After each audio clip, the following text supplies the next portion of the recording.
All right, do you ever find yourself overwhelmed with all the things you have to think about during a tennis match? Well, in this video, I'm going to simplify everything for you with a very simple strategy that you can use every time you're playing points, playing sets, playing a match. If you are new to My Tennis HQ, we do tennis lessons, racket reviews, practices with pro players, and tennis content you won't find anywhere else.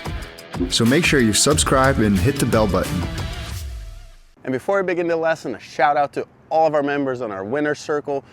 We've been getting so many good questions in there that they're literally inspiring the next 5 or 6 videos. So thank you for that. Thanks for the inspiration, everybody. If you haven't checked it out yet, links are down below. You can download our free guides, get a 2-week free trial. If you like it, you can stay on it. If you don't, don't. But thanks to everyone that's been a part of it so far. And let's get to the lesson. So first, let's talk about strategy. That's just something that comes up a lot in our comments. Personally, I was never a big I need a perfect strategy. I was a lot more of an intuition player. I liked to read what was going on in the match, what was working that day for myself, how I could hurt my opponent in different situations. Because the match, you know, it's nuanced. Things don't really happen just in this one strategic way. And that's not to say having a game plan, a strategy isn't important. Obviously, I'd like to know, you know, my players' tendencies, their strengths and weaknesses, what spots can I hurt them more than others. Obviously, that's all information that's really good. But often you don't know who you're playing, you haven't seen them play, so you kind of have to come up with it on the fly, and that's why intuition for me always played a big role in how I could find ways to hurt my opponent. And basically, that's what strategy is, right? Finding a way to hurt your opponent more than he hurts you.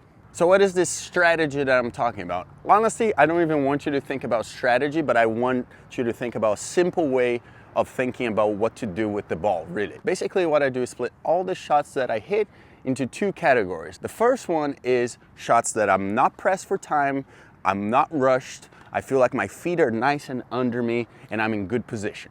And the second category, obviously, is when I feel like I'm rushed, when I'm pressed for time, when I'm on the run, when I'm having to deal with an awkward shot. Basically, when I don't feel like I have good stability, that my feet are not really under me, and I just kind of have to manage that shot.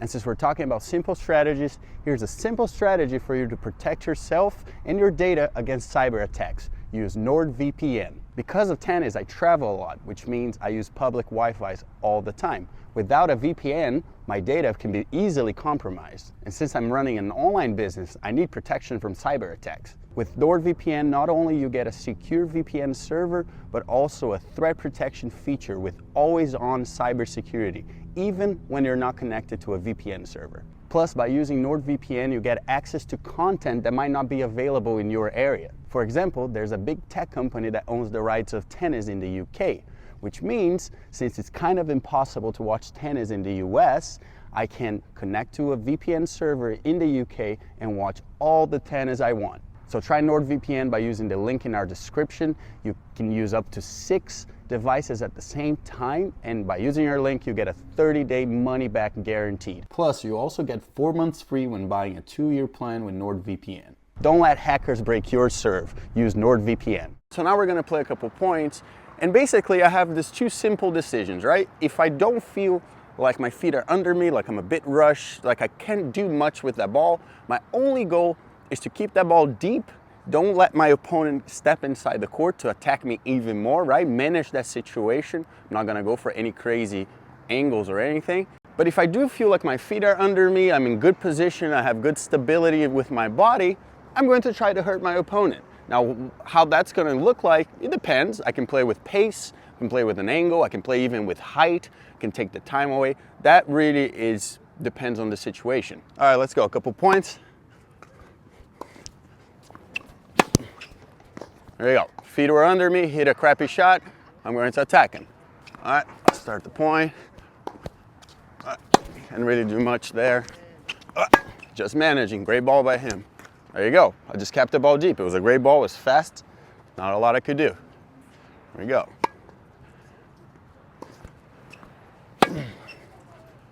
Oh, gotta manage that. Lift it, myself, there you go.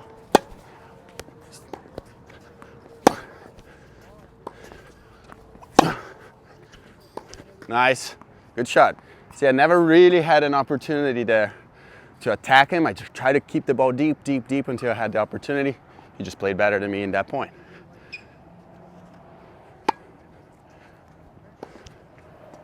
There you go. Feet were under me. I went for it and attacked it.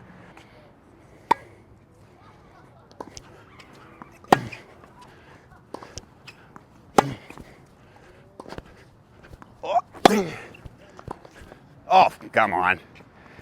See, my feet were under me on that last one. Even if I was a bit on the move to my left, I had an opening. My feet are under me, and I went for it. He just hit a good ball that I wasn't expecting, really.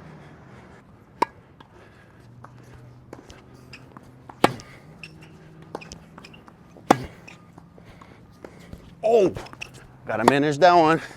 Stay alive. Now I can attack.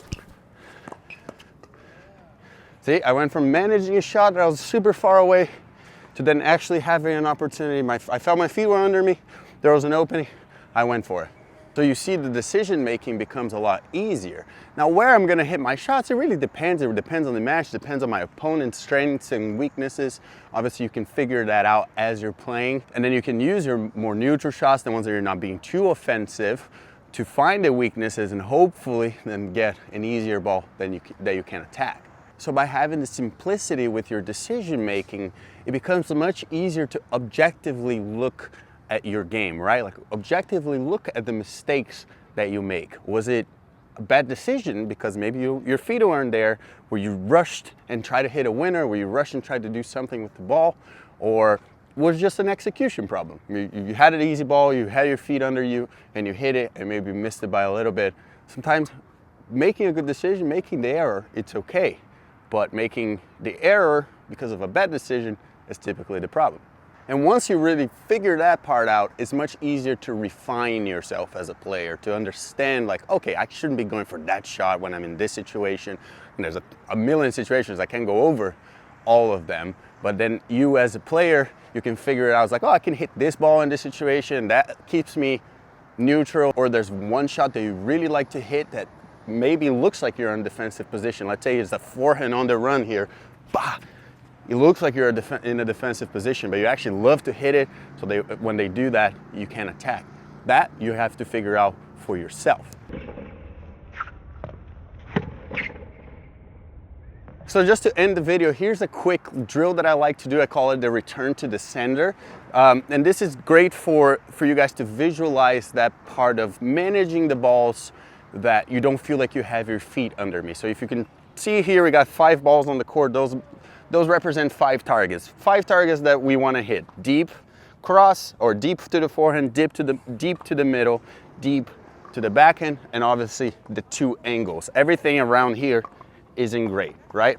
So Gustavo here, he's going to move me around this target, and I am going to just return to the sender, meaning that if he hits into the deep target here on my forehand, I'm going to try to hit to the deep target on his forehand. If he hits it to the middle, I'm gonna go middle. If he hits it to the deep backhand, I'm gonna go backhand. So pretty much I hit mostly cross court, right? Obviously, if he goes to the targets, to the angles, it's a little bit more difficult. Doesn't mean you have to go to the angle.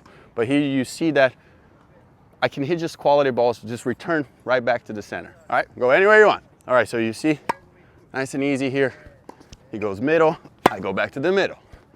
He goes cross down the line here, I go back to his backhand. See, I'm just going to the same target that he's going. I'm letting him make the choice where to hit.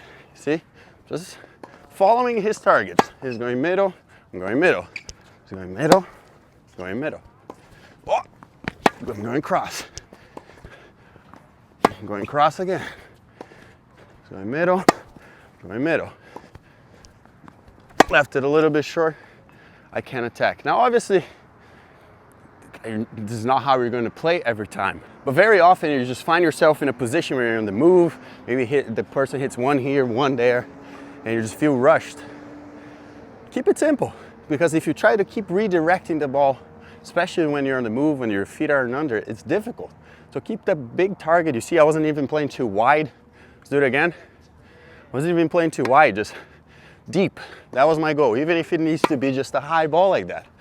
That See, if you just do that, hard to attack. See? See, he's not gonna attack any of these.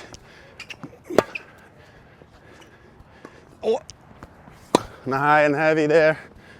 There you go. Just keep it nice and easy. And it gives me an opportunity to attack. Didn't do much there, right? And you can obviously do it the other way, where you're the one moving the ball around trying to find paint spots, right? So now I'm gonna move you, you just copy me, okay?